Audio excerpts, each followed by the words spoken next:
నమస్తే, శ్రీమాత్రే నమః, శ్రీకృష్ణాయ నమః. హిట్ టీవీ ఆహా భక్తి ప్రేక్షకులకు స్వాగతం, సుస్వాగతం.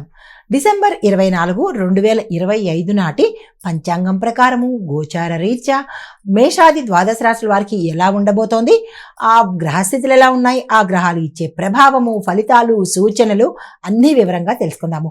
ముందుగా గ్రహస్థితులు చూసినట్టయితే కనుక సూర్యుడు ధనస్సులోను, చంద్రుడు మేషంలోను, కుజుడు కర్కాటకంలోను, బుధుడు వక్రగతిలో ధనస్సులోను, గురుడు వృషభంలోను, శుక్రుడు వృచ్చికంలోను, శని భగవానుడు కుంభంలోను, రాహువు మేషంలోను, కేతు తులాలోను సంచారం చేస్తున్నారు.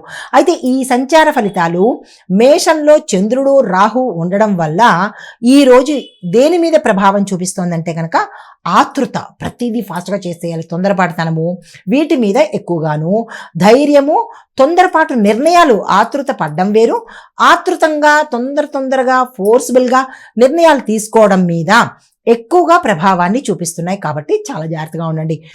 ఈ అంశంలో మనకి మేషరాశి వారికి ఎలా ఉండబోతోందంటే ఆత్మవిశ్వాసం రెట్టింపు ఉంటుంది, తొందరపాటు నిర్ణయాలు తీసేసుకుంటారు, కానీ అప్రమత్తంగా ఉండండి.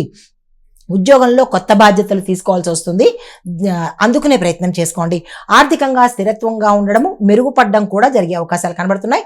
కుటుంబంలో మాట భేదాలు కానీ గొడవలు కానీ జరిగేందుకు అవకాశాలు కనబడుతున్నాయి. ఈ విషయంలో జాగ్రత్తలు తీసుకోండి. పరిహారంగా ఓం అంగారకాయ నమః అనే మంత్రాన్ని సాధ్యమైనన్ని సార్లు చదువుకునే ప్రయత్నం చేసుకోండి. తదుపరి రాశి వృషభ రాశి. ఈ రాశి వారికి గురుబలం వల్ల ధనము, ఆరోగ్యము, కుటుంబంలో సౌఖ్యము మెరుగయ్యే అవకాశాలు కనబడుతున్నాయి. పెట్టుబడులకు ఈ రోజు అత్యంత అనుకూలమైన సమయము. దైవబలం కూడా మీకు ఎక్కువగా అయ్యే అవకాశం కనబడుతోంది.